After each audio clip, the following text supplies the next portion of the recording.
এই হচ্ছে মাট্রিয়া, মিশরের রাজধানী কায়রোর উপকণ্ঠেরই একটি এলাকা আল জাদিরে এর অবস্থান।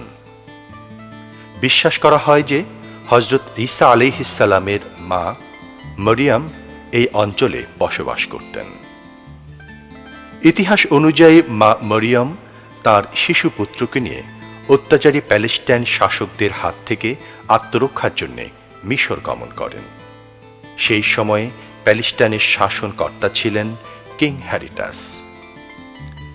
মা মরিয়ম শিশু ঈসাকে নিয়ে সিনাই উপত্যকা দিয়ে মিশরে এসেছিলেন এবং ম্যাট্রিয়ায় প্রথম পদার্পণ করেন।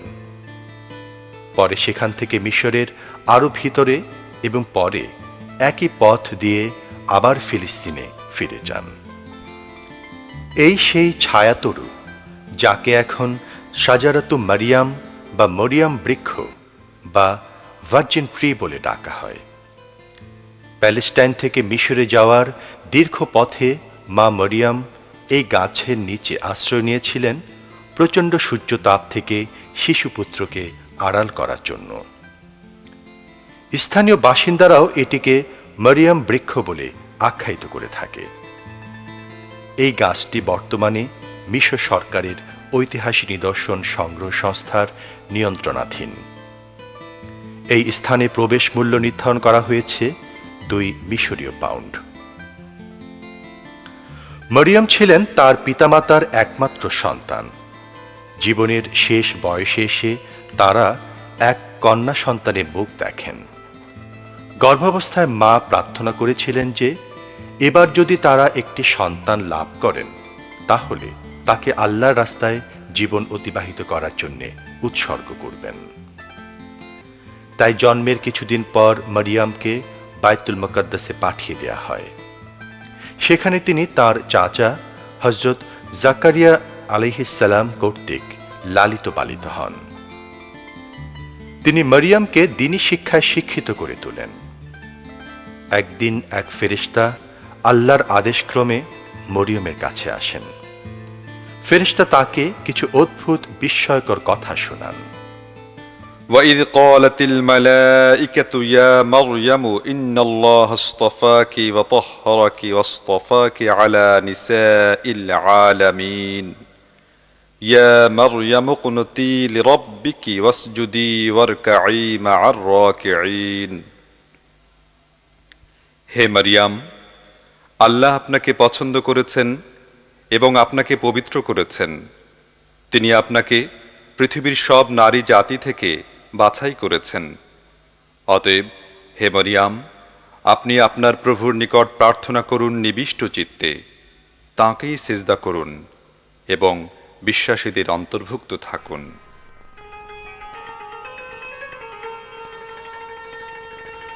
মহান রব্বুল আলামিন মরিয়মকে একজন নবীর মা হিসেবে বাছাই করেন। কোনো পুরুষের সঙ্গ ছাড়াই আল্লাহর অশেষ কুদরতে তিনি গর্ভবতী হন এবং এক পুত্র সন্তান লাভ করেন। নাম রাখেন ঈসা। এই চৌবাচ্চাটি মা মরিয়ম নিজে স্থাপন করেছিলেন শিশু ঈসা আলাইহিসসালামকে গোসল করাবার জন্য। মরিয়ম বৃক্ষের সন্নিকটে আরেকটি গাছের নিচে এই চৌবাচ্চাটি অবস্থিত। এর গায়ে কোনো উৎকীর্ণ লিপি না থাকলেও এটি মরিয়ম আর ঈসার জীবনের একটি গুরুত্বপূর্ণ নিদর্শন।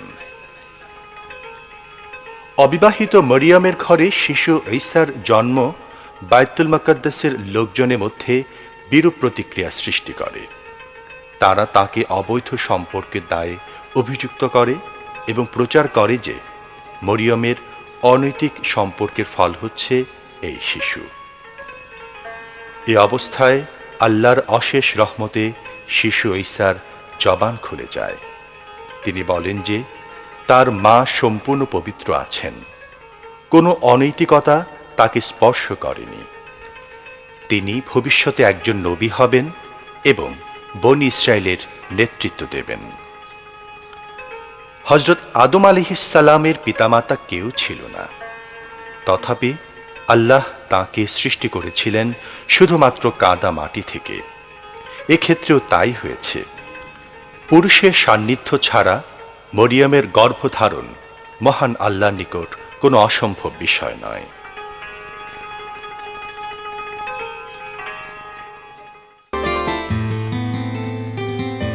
ফুস্তাক শহরের আল ইবনে আস মসজিদের সন্নিকটে এই গলিপথ ধরেই যেতে হয় সেই স্থানে যেখানে মা মরিয়ম তার সন্তানকে নিয়ে প্রথম আত্মগোপন করেছিলেন। বলা হয় যে প্যালেস্টাইনের ইহুদি রাজা হ্যারিটাসের সৈন্যদের হাত থেকে বাঁচানোর জন্য তিনি শিশুকে নিয়ে এখানে আত্মগোপন করেছিলেন।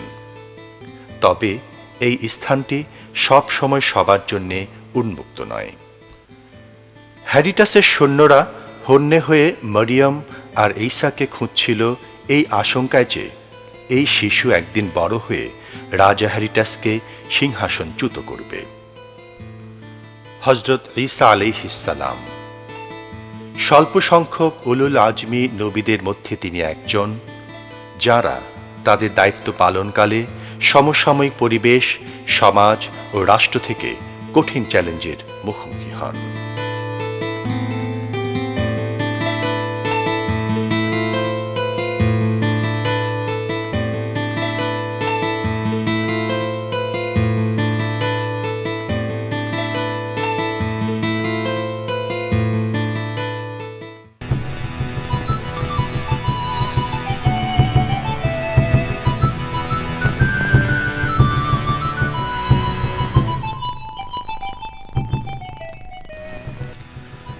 জর্ডানের রাজধানী আম্মানের 7 কিলোমিটার দক্ষিণে আল রাজিক মতান্তরে আল রাকিব নামে একটি গ্রাম রয়েছে। কয়েকটি ঐতিহাসিক গুহার জন্য এই গ্রামটি বিখ্যাত হয়ে আছে। গুহার চারপাশের এবং এর ভিতরের বিভিন্ন নিদর্শন পর্যবেক্ষণ করে প্রত্নতাত্ত্বিকগণ বলেছেন যে এই গুহাগুলো প্রকৃতই আসহাবে কাহফের গুহা, যাদের কথা পবিত্র কোরআনে বলা হয়েছে।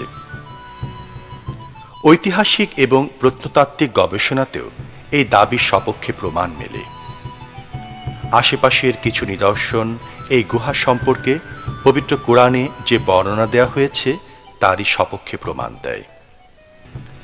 গুহার উপর প্রাপ্ত এই খিলানগুলো, যেগুলো সূর্যের উদয় ও অস্ত যাওয়ার সময় নির্ধারক হিসেবে স্থাপন করা হয়েছিল, তা এই দাবিকে আরও বিশ্বাসযোগ্য করেছে যে এটাই আসহাবে কাহফের গুহা। 1868 সালে ক্লেমোর গন নামে একজন ফরাসি প্রত্নতত্ত্ববিদ আরাকিন নামে একটি গুহা পরিদর্শন করেন।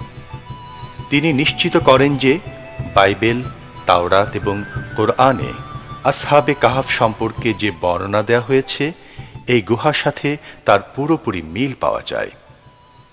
এই গুহাটি ঠিক কোন জায়গায় অবস্থিত, ঠিক কখন এই ঘটনা সংঘটিত হয়েছিল, ঠিক কতজন লোক এখানে বাস করেছিল, তার সুনির্ধারিত কোনো বিবরণ পবিত্র কোরআনে পাওয়া যায়নি। শুধু এইটুকু বলা হয়েছে যে তারা ছিলেন একদল পুরুষ। তারা আল্লাহর ধর্মে বিশ্বাস করতেন এবং ঈসা আলাইহিস সালামের প্রচারিত বাণীতেও বিশ্বাস করতেন। তারা এই গুহাতে 309 বছর ঘুমিয়ে কাটিয়েছিলেন। বাইবেলে 7 জন লোকের কথা বলা হয়েছে, যাদের নাম তামলিকা, নোয়েক্সলিঙা, মাহাটাডাস, লিনোয়াস, সাহিনুনাস, জুনোয়ানুস এবং কাসিফেতান্নাস। বলা হয়েছে যে এরা ডাকিয়ানুর নামক নিষ্ঠুর রাজার হাত থেকে বাঁচার জন্য এখানে এসে আত্মগোপন করেছিলেন। তারা গুহায় অবস্থান নিয়ে 157 থেকে 240 বছর পর্যন্ত ঘুমিয়েছিলেন। আবার এটাও বলা হয়েছে যে তুরস্কের দক্ষিণ পশ্চিমাঞ্চলীয় শহর এফসোসে এই ঘটনা সংঘটিত হয়েছিল। গুহার পূর্ব ও পশ্চিম প্রান্তে 4টি করে মোট 8টি গুহার সন্ধান পাওয়া গিয়েছে। গুহার দরজা নির্মাণ শৈলী 3য় শতকের রোমান আর্কিটেকচারের সঙ্গে যথেষ্ট মিল রয়েছে। 1963 সালে জর্ডান সরকারের প্রত্নতাত্ত্বিক বিভাগের অধীনে পরিচালিত জরিপ গবেষণায় দেখা যায় যে এফসোস নয়, আরাকিন গুহাই আসহাবে কাহাফের গুহা। কারণ আসহাবে কাহাফ সম্পর্কে কোরআনে উল্লেখিত বর্ণনার সঙ্গে আরাকিন গুহারে মিল পাওয়া যায়, এপসোসের নয়। প্রাপ্ত নিদর্শন থেকে দেখা যায় যে ডাকিয়ানুন নয়, রাজা ট্রেইগনের শাসনকালে তারা এই গুহায় অবস্থান করেন। রাজা ট্রেইগন ৯৮ থেকে ১১৭ সাল পর্যন্ত জর্ডানের শাসক ছিলেন। ট্রেইগান ১৬ খ্রিস্টাব্দে জর্ডানের পূর্ব প্রান্ত জয় করে নেন। অনেক বছর পর যখন সেখানে রাজা ডোসিয়াসের শাসন চলে, তখন গুহাবাসীরা জেগে ওঠেন। ঘুম থেকে উঠে দেখেন জর্ডানে ঈসা আলাইহিসসালামের অনুসারী তথা ঈমানদারদের শাসন চলছে। প্রাপ্ত নিদর্শন সমূহের মধ্যে এই বাইজেন্টাইন মুদ্রাটি অন্যতম। এই মুদ্রা রাজা ট্রেইগনের সময় জর্ডানে বিনিময় মাধ্যম হিসেবে ব্যবহৃত হতো। এই কবরে কিছু মানব দেহের হাড়গোড় রাখা হয়েছে। ১৯৬০ সালে খনন কাজ করার সময় এগুলো পাওয়া যায়। বলা হয়েছে ৩য় শতকে রোমানদের শাসনামলে এই মানুষগুলো এখানে এসেছিল। গুহাতে প্রাপ্ত অন্যান্য ঐতিহাসিক নিদর্শনের মধ্যে রয়েছে কাঁচের ধারকে সাজানো এই গহনাগুলো। তবে এগুলো যে আসহাবে কাহাফ সম্পর্কিত কিছু, তার কোনো সুনির্দিষ্ট প্রমাণ পাওয়া যায়নি। পবিত্র কোরআনে আসহাবে কাহাফের উল্লেখ সকলের জন্যই একটি গুরুত্বপূর্ণ শিক্ষা। যারা ঈসা আলাইহিসসালামের কথায় বিশ্বাস করেছিল, তারা এক আল্লাহর ইবাদত করত।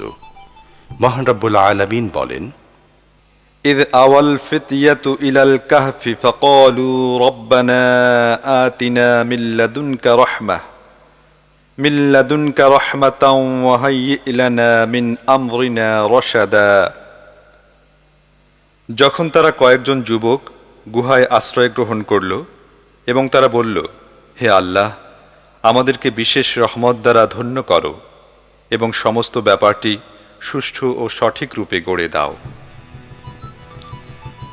তারা যখন ৩০৯ বছর যাবৎ ঘুমিয়েছিলেন, তখন এই গুহায় তাদেরকে নিরাপদ আশ্রয় দান করেছিল।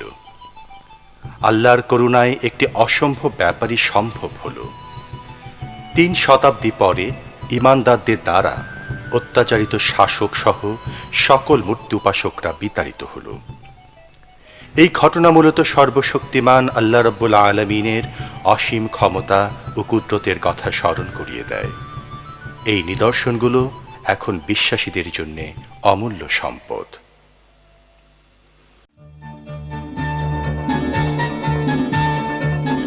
এই মহাসড়কটি দিয়েই জর্ডানের রাজধানী আম্মান থেকে হযরত শোয়েব আলাইহিসসালামের কবরস্থানে যেতে হয়। রাস্তার দুপাশে সবুজ বৃক্ষরাজিতে ছেয়ে আছে উঁচু উঁচু পাহাড়গুলো। দূর দূরান্ত থেকে পর্যটকদের নিয়ে টুরিস্ট বাস পর্বত বেষ্টিত এই নিরিবিলি স্থানটিতে আসে। নবীর সমাধিস্থলে সশরীরে উপস্থিত হয়ে দোয়া করার জন্যে লোকজন এখানে এসে থাকেন। ৪ জন আরব নবীর মধ্যে শোয়েব আলাইহিসসালাম অন্যতম।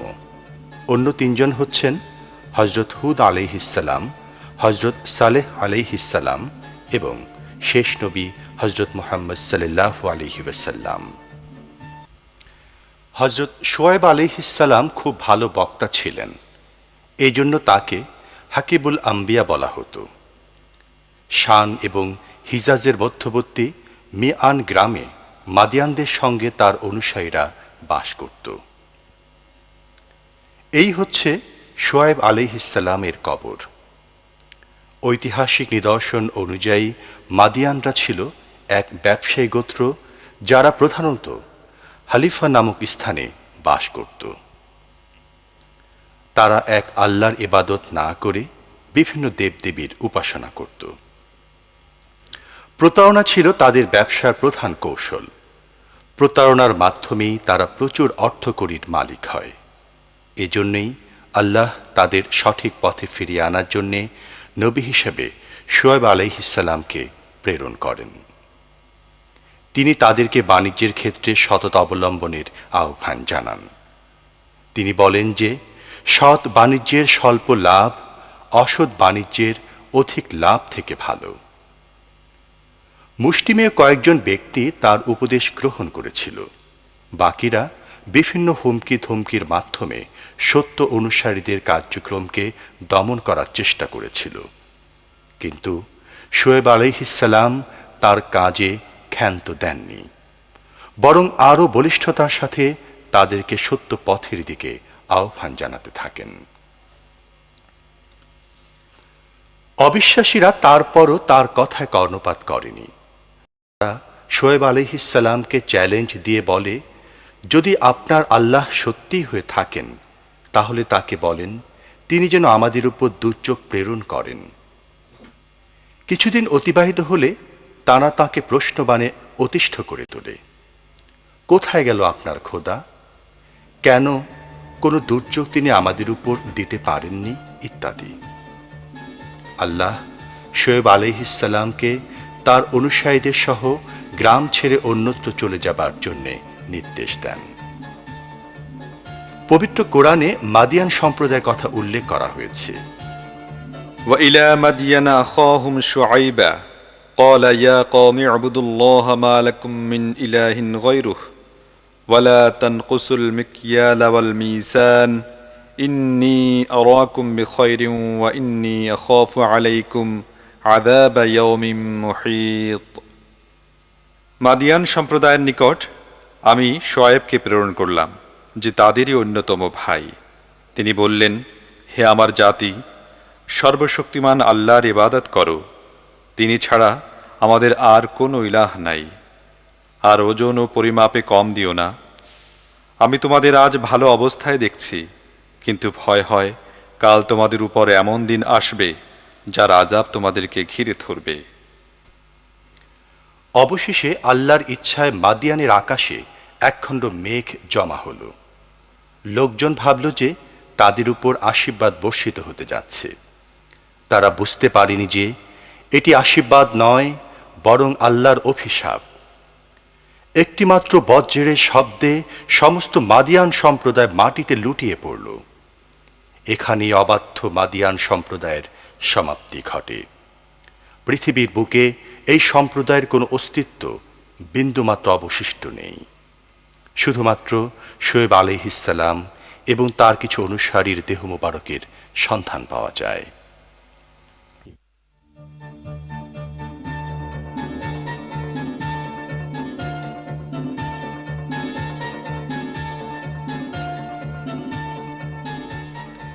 কয়েক বছর পূর্বে এই উপত্যকায় জনবসতি গড়ে ওঠার আগে এটি ছিল মরুভূমির মাঝখানে একখণ্ড উর্বর জমি মাত্র। এখন এখানে প্রচুর পরিমাণে আঙুর, জলপাই আর বেদানার চাষ হয়। তবে অল্প সংখ্যক কিছু লোক এগুলো সংগ্রহ করে। বলা হয় যে এই লোকগুলো আসলে এই জমির মালিকদের উত্তরপুরুষ।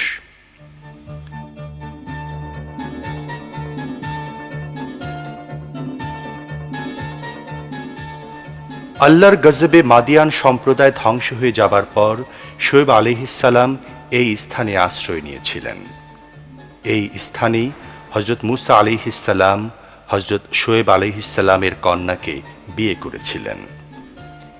বিয়ের আসরে শোয়েব আলাইহিসসালাম তার জামাতাকে নিজের তরবারির খাপটি উপঢৌকন হিসেবে দিয়েছিলেন।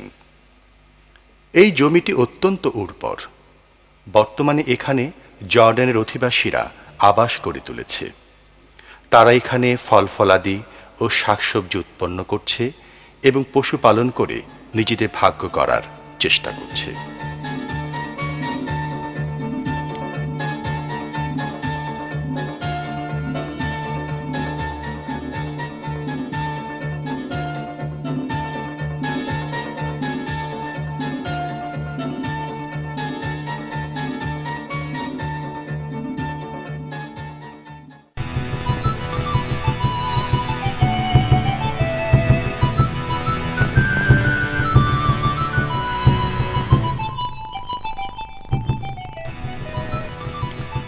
আম্মান শহরকে 7 পাহাড়ের শহর বলেও ডাকা হয়। এটা জর্ডানের রাজধানী। সৌদি আরব, ইরাক, সিরিয়া এবং ইসরায়েল এই 4টি রাষ্ট্রের সীমানা ঘেঁষে এর ভৌগোলিক অবস্থান। আরবি শব্দ আল উর্দুন থেকে জর্দান তথা বর্তমান জর্ডান শব্দটি এসেছে। ইসলামী রাষ্ট্র প্রতিষ্ঠার প্রাথমিক যুগে সিরিয়ার সঙ্গে আরব ভূমি বন্টনের সময় এর নামকরণ করা হয় জর্ডান। বলা হয় যে এখানে অনেক প্রাচীন সভ্যতার নিদর্শন রয়েছে। বর্তমান বিশ্বে সভ্যতার প্রকাশ ঘটে পর্যটন শিল্পে। জর্ডানের মতো দেশের বেলায় এর গুরুত্ব আরও ব্যাপকতা লাভ করেছে। এর সভ্যতা ও উন্নয়নের পেছনে মুয়ান আরব, ইদম এবং নেফেটিয়ান আরব এই 3 গোত্রের লোকদের অবদান সবচেয়ে বেশি।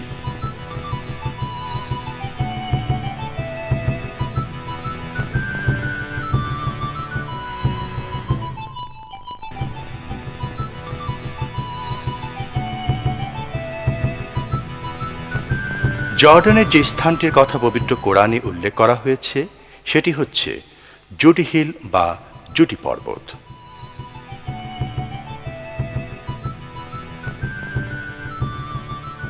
এই পর্বতের এই স্থানটিতে বসে নূহ আলাইহিসসালাম তার নবুয়তি কার্যক্রম পরিচালনা করতেন বলে বিশ্বাস করা হয়।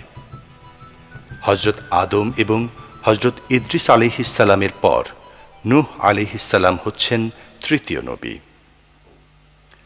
480 বছর বয়সে তিনি নবুয়ত প্রাপ্ত হন আর শেষ নিঃশ্বাস ত্যাগ করেন 950 বছর বয়সে। নূহ আলাইহিসসালাম তার সম্প্রদায়কে আল্লাহর একাত্মবাদের দাওয়াত দিলেন এবং সব ছেড়ে এক আল্লাহর ইবাদত করার আহ্বান জানালেন। কিন্তু তার আহ্বানে তারা সাড়া না দিয়ে উল্টো তিরস্কার করল। এমনকি তার আপন স্ত্রী সন্তানগণ। বছরের পর বছর ধরে হাজার চেষ্টা করার পরও অতি নগণ্য সংখ্যক লোক তার কথায় কর্ণপাত করে। তাদের এই চরম অবাধ্যতা আল্লাহর ক্রোধের কারণ ঘটায়। অবশেষে আল্লাহ রাব্বুল আলামিনের নির্দেশ মতো নূহ আলাইহিসসালাম একটি নৌকা তৈরি করেন এবং তাতে মুষ্টিমেয় অনুসারীদের সহ আরোহণ করেন। সঙ্গে তার পালিত পশুগুলো নেন। তারপর আল্লাহ পুরো এলাকায় এক মহাপ্লাবনের সৃষ্টি করেন। নৌকার বাইরে অবস্থানকারী কোনো প্রাণী আর জীবিত রইল না। সব মহাপ্লাবনের পানিতে নিমজ্জিত হয়ে যায়। এই পর্বত চূড়াকেই নূহ আলাইহিসসালামের সর্বশেষ অবতরণ স্থল বলে ধরা হয়। অর্থাৎ মহাপ্লাবনের পর এখানে প্রথম নূহ আলাইহিসসালাম তার নৌকা ভিড়িয়েছিলেন। এই ঘটনার মধ্য দিয়ে নূহ আলাইহিসসালামের 470 বছরের নবুয়তি জীবনের অবসান ঘটে।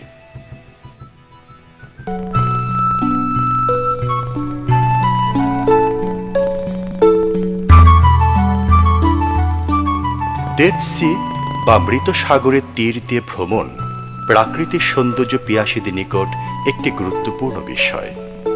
শুধু তাই নয়, বিশ্বের ইতিহাসবিদ ও প্রত্নতাত্ত্বিকদের জন্যেও এটি একটি মূল্যবান অনুষঙ্গ। এই সাগর 88 কিলোমিটার দীর্ঘ এবং 16 কিলোমিটার প্রশস্ত, যার গড় গভীরতা মাত্র 6 মিটার। জর্ডানের আকাবা বন্দর থেকে দূরত্ব 160 কিলোমিটার। পৃথিবীর সামগ্রিক সমুদ্র তল থেকে মৃত সাগরের বেলাভূমি 406 মিটার নিচে। ভূগোলবিদ ও মানচিত্র অঙ্কনবিদদের মতে এটি হচ্ছে পৃথিবীর সবচেয়ে নিচু জায়গা। কোরআনের বর্ণনা অনুসারে এই স্থানটি একসময় সদম এবং লুত সম্প্রদায়ের আবাসভূমি ছিল, যাদের নবী ছিলেন হযরত লুত আলাইহিসসালাম। আল্লাহর প্রতি অবাধ্যতা সহ নানাবিধ অপকর্মের জন্য এই দুটো সম্প্রদায় পুরোপুরি ধ্বংস হয়ে যায় এবং সেখানে একটি বিরাট জলাধার সৃষ্টি হয়। সেই জলাধারই এখন ডেড সি বা মৃত সাগর নামে পরিচিত। এখানে সাঁতার কাটতে গিয়ে কেউ নিমজ্জিত হয় না। কেউ সাঁতার না জানলেও সে এই পানিতে অনায়াসে ভেসে থাকতে পারে। বিজ্ঞানীরা প্রমাণ করে দেখিয়েছেন যে এই পানিতে লবণ এবং ফসফেটের পরিমাণ খুব বেশি।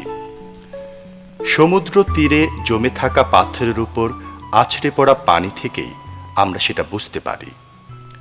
কঠিন লবণের স্তরে পাথরগুলো আবৃত হয়ে আছে।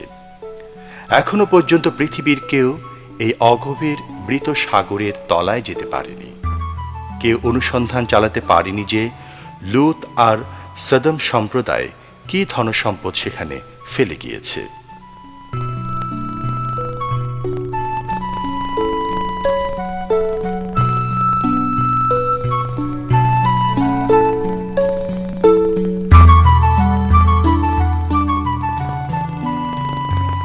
উঁচু পর্বত ঘেরা এই সড়কটি পেট্রাকে যাওয়ার একমাত্র পথ। খ্রিস্টপূর্ব 9ম শতাব্দীতে পেট্রাকীয় সভ্যতা গড়ে ওঠে। এখানকার আবহাওয়া শুষ্ক ও গরম। প্রশ্ন জাগে, এরকম একটি পরিবেশে কি করে পেট্রা সভ্যতা গড়ে উঠেছিল, আর কি করেই বা এটা টিকেছিল? যাত্রাপথের দুপাশে দেখা যায় যাযাবর বেদুইন সম্প্রদায়ের লোকেরা মেষ চড়াচ্ছে। পেট্রা চারিদিক দিয়ে পর্বত বেষ্টিত। আম্মান থেকে এর দূরত্ব 200 কিলোমিটার। অনেক উঁচু খাড়া পাহাড় পাড়ি দিয়ে পেট্রায় যেতে হয়। নেফাটিয়ান আরবরা খ্রিস্টপূর্ব 9ম শতাব্দীতে এই সভ্যতা গড়ে তোলে।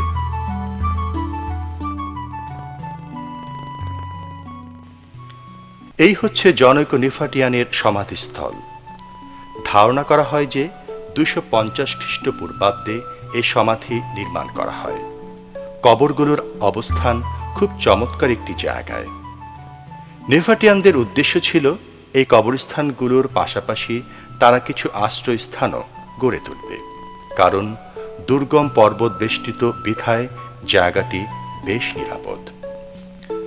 বাইরে থেকে আসা কোনো অচেনা আগন্তুকের এখানে প্রবেশ দুঃসাধ্য।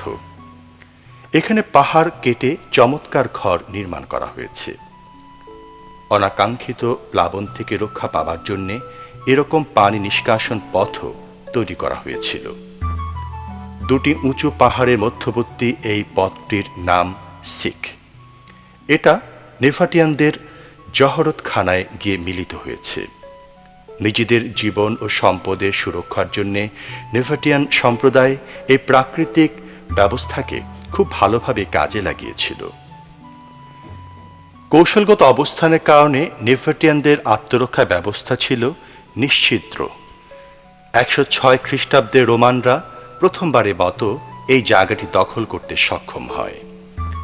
এই জন্য তারা পূর্বেই আশেপাশের সকল নদী থেকে এর পানি নিষ্কাশন ও সেচ সংযোগ বিচ্ছিন্ন করে দিয়েছিল। সিক অর্থাৎ এই গিরিপথের গা ঘেঁষে একটি সেচ খালও নির্মাণ করা হয়েছিল। নেফাটিয়ানদের নির্মাণ শৈলী ছিল সত্যিই চমৎকার। বিশ্বাস করা হয় যে এখানে নেফাটিয়ানরা তাদের ধনসম্পদ হিরে জহরত সঞ্চয় করে রাখত। কঠিন পাথরের পর্বত গাত্রে খোদাই করে নির্মিত এই গৃহসজ্জাদি এই এলাকাটিকে ভ্রমণকারীদের একটি লোভনীয় স্থানে পরিণত করেছে। সৌদি আরবের মাদিয়ান সালেহ নামক স্থানেও এই ধরনের নির্মাণ কাজের কিছু কিছু নমুনা দেখা যায়। পাহাড়ের গায়ে খোদাই করে নির্মিত এইসব খোপ নেফাটিয়ানদের বাসস্থান হিসেবে ব্যবহৃত হতো। বর্তমান যুগের অ্যাপার্টমেন্ট ভবন, বহু কামরা বিশিষ্ট বাড়িঘর নির্মাণ কৌশল মূলত নেফাটিয়ানদের এই নির্মাণ কৌশল থেকে এসেছে। তখনকার দিনে এটি ছিল বিশ্বের সবচেয়ে বিস্ময়কর নির্মাণ কৌশল। বাসস্থান নির্মাণের এসব কৌশল নেফাটিয়ানরা কিভাবে অর্জন করেছিল সেটাও একটা রহস্যময় ব্যাপার। প্রায় 3000 লোক এখানে বাস করত। আবাস গৃহগুলোর পাশেই এই মিলনায়তনটি অবস্থিত।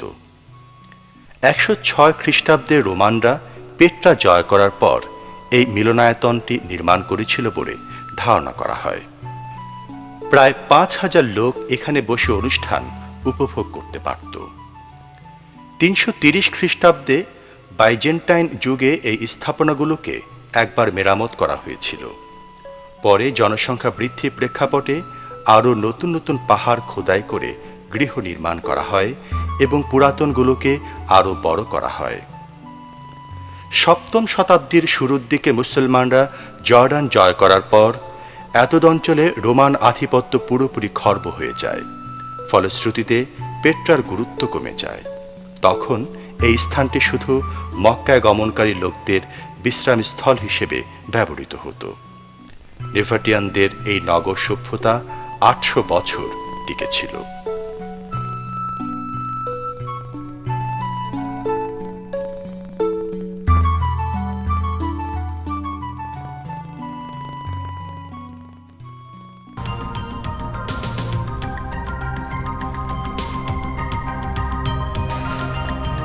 এগুলো জুরাস নামক স্থানে রোমান সভ্যতা নিদর্শন। আম্মান থেকে এই স্থানের দূরত্ব 48 কিলোমিটার। রোমানদের হাতে পেট্রার পতনের পর জুরাসের জৌলুস বাড়তে থাকে। খ্রিস্টাব্দ প্রথম শতকেই এ নগর সভ্যতা গড়ে উঠেছিল বলে বিশ্বাস করা হয়। অন্যান্য কয়েকটি জনপদের সঙ্গে মুক্ত বাণিজ্যের মাধ্যমে শহরটি আর্থিকভাবে প্রচুর লাভবান হয় এবং শেষ সময়টাই ছিল এর সোনালী যুগ। দ্বিতীয় শতকে এসে পশ্চিম এশিয়ার সবচেয়ে সমৃদ্ধ নগর হিসেবে জুরাসের খ্যাতি চারিদিকে ছড়িয়ে পড়ে।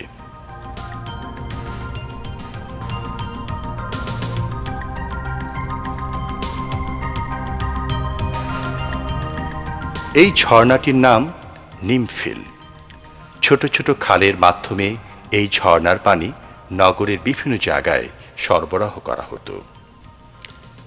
এই বৃত্তাকার পাটাতনটি সাধারণ রোমান চারুকলা নিদর্শন বহন করে। নগরের উঁচু উঁচু খিলানগুলো রোমান নির্মাণ কলার সাক্ষ্য বহন করছে।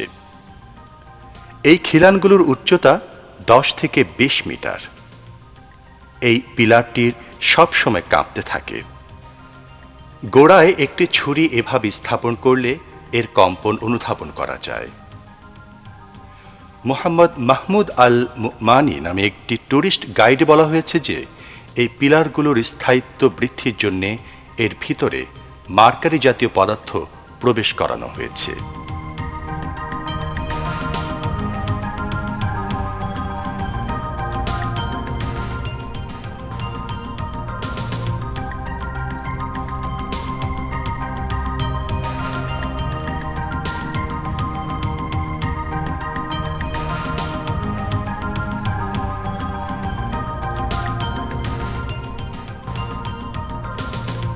চার হাজার দর্শকের স্থান সংকুলান হয় এই মিলনায়তনটিতে।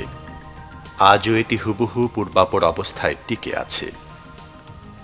অষ্টম শতকে একটি শক্তিশালী ভূমিকম্পের পরও এটি দাঁড়িয়ে আছে। ইতিহাসবিদদের মতে 629 সালে মুসলমানগণ ইয়ারমুকের যুদ্ধে রোমানদের পরাজিত করে। এর ফলে তারা রাজ্যের পূর্ব প্রান্তের নিয়ন্ত্রণ হারায়। তখন থেকে জুরাস তার ঔজ্জ্বল্য হারায়।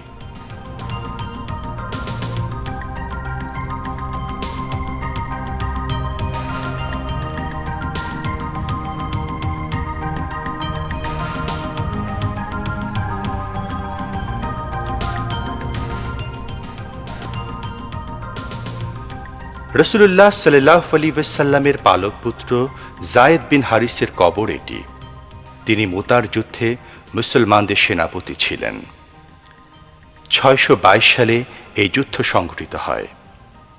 বসরায় রোমান সৈন্য কর্তৃক রাসূলুল্লাহ সাল্লাল্লাহু আলাইহি ওয়াসাল্লামের জনৈক দূত নিহত হবার ফলে রোমানদের সাথে মুসলমানদের যুদ্ধের সূচনা হয়।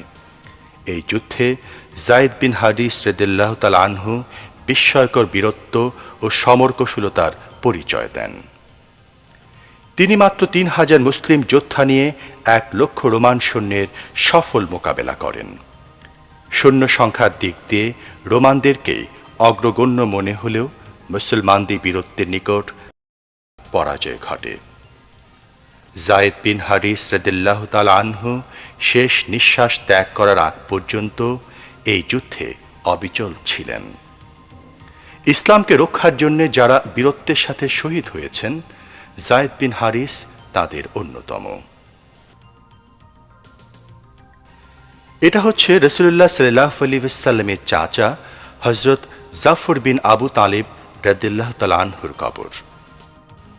মুতার যুদ্ধে যায়েদ বিন হারিস শহীদ হবার পর রণাঙ্গনে মুসলিম সৈন্যদের নেতৃত্ব তিনি নিজ হাতে তুলে নেন।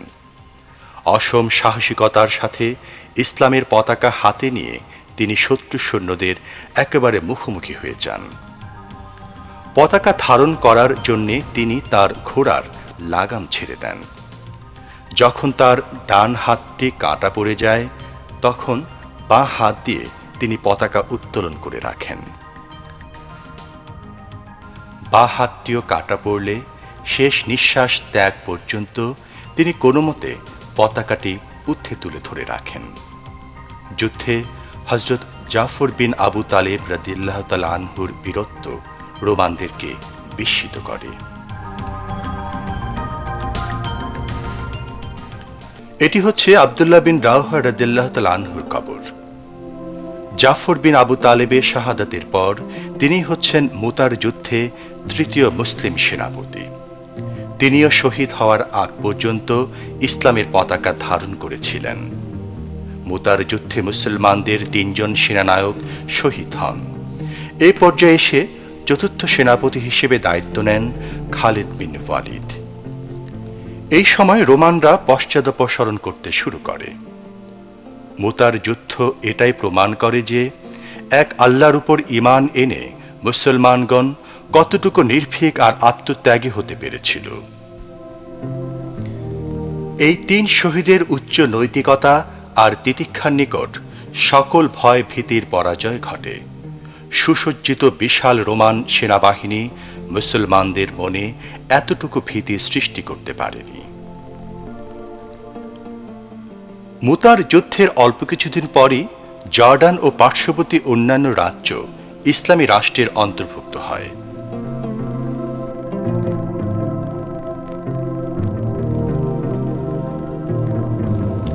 এটা হচ্ছে আবু উবায়দা বিন জারা রাদিয়াল্লাহু তাআলা আনহুর কবর।